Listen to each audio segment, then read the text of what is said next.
నేను నిలబడటానికి నాకు ఎవరు సహకరించలేదు. నేను ఎలాగ నన్ను పడగొట్టాలా అని నాకు ఉన్న ఆధారాలన్నీ కూడా తీసేశారు.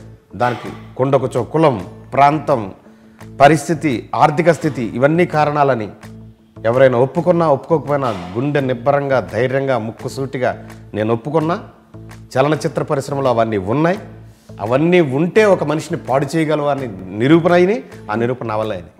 అందువల్ల ఇందులో కోట శ్రీనివాసరావు ఇంట్లో పనివాడిగా రాళ్లపల్లి నటిస్తున్నాడని ఒక ఫోటో వేసి పెట్టారు.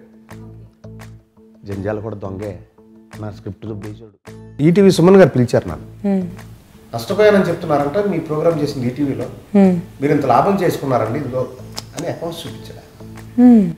అడుగుదామంటే మాకు రీచ్లో ఎవరు లేరు. అచ్చు చచ్చిపోయాడు.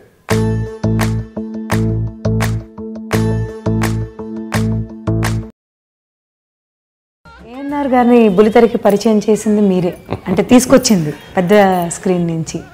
సో అది ఎలా జరిగింది? పక్క రూమ్లోంచి నాగార్జున చూస్తున్నాడు మమ్మల్ని. నాగార్జున గారు చూస్తున్నారు మమ్మల్ని.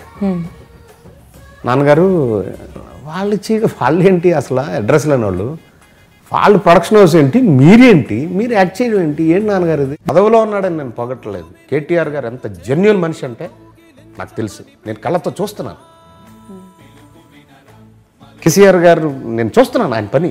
ఆయన ఏంటి తలసాని శ్రీనివాస్ అది నేను ఇందాక మీకు చెప్పినట్టు ప్రతిరోజు నేను చూస్తున్నాను. డబ్బులు తీస్తాను 5,000, 4,000, 10,000, 3,000 చేసి.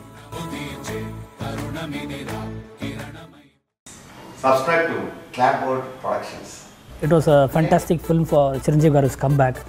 Vinay Garu is first of all a very organized director. ఎప్పుడు మొదలైంది? చాలా కష్టాలు పడ్డామండి. చెప్పాలంటే దొంగచాటి ఫంక్షన్ హాల్స్కి వెళ్ళి తినేవాళ్ళు.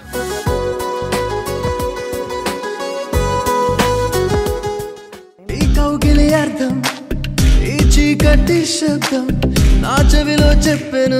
It's time for love and love forever.